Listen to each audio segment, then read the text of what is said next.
A Sociedade Bandeirantes celebrou 94 anos e eu tenho a certeza que ela já marcou a vida de muitos são-bentenses. O seu Eduardo hoje é o responsável pela sociedade e ele relembra da história. Ela tinha o teatro, né? Começou o teatro em São Bento, começou com o Teatro Arno Fender, aqui no Bandeirantes. Era o futebol, né? E daí eram as boates que eram feitas, né? E que tinha, mas era só nesse sentido. Eu participava de vários campeonatos regionais aí, né? Mas com a rivalidade grande na época, que eu me lembro ainda, que eu ia com meu pai, que era menor, ia junto, era Rio Negrinho, né? Rio Negrinho e São Bento. E aí vinha Curupá. E depois o tempo foi passando, aí foi entrando para Mafra, Rio Negro.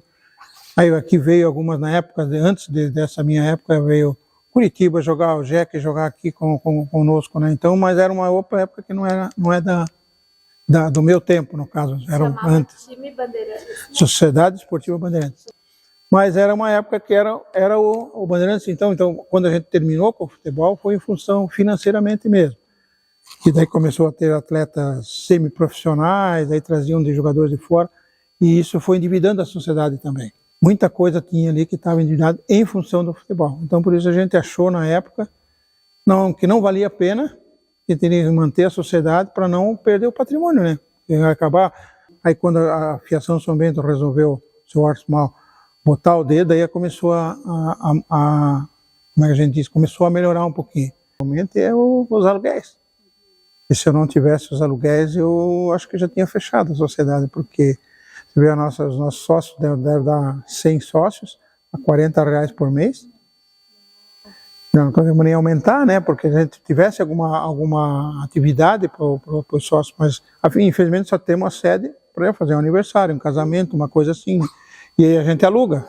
Então o nosso ganha-pão mesmo hoje é alugar para boate, para palestras e coisa. A gente tem um convênio com a prefeitura. E aí vai tocando o barco, né? O Eduardo tem uma história bem familiar com o Bandeirantes. Meu pai, ele deu a vida pelo Bandeirantes, né? Então, e os meus irmãos não quiseram, né, assumir. Mas a vida dele era o trabalho dele na Zíper, né, e o Bandeirantes.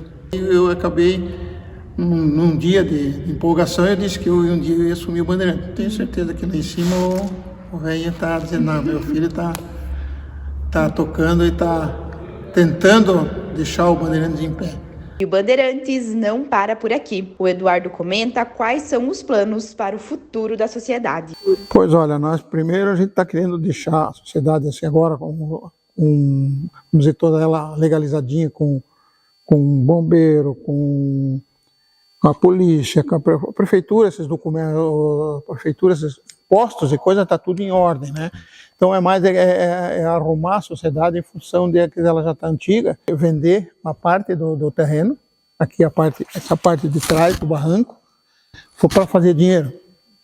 Porque para nós ali está sendo ocioso, nós não usamos isso ali. Para o futuro, para melhorar, para a gente poder fazer alguns investimentos de academia, é uma série de projetos que a gente tem, mas o principal falta, que é o dinheiro.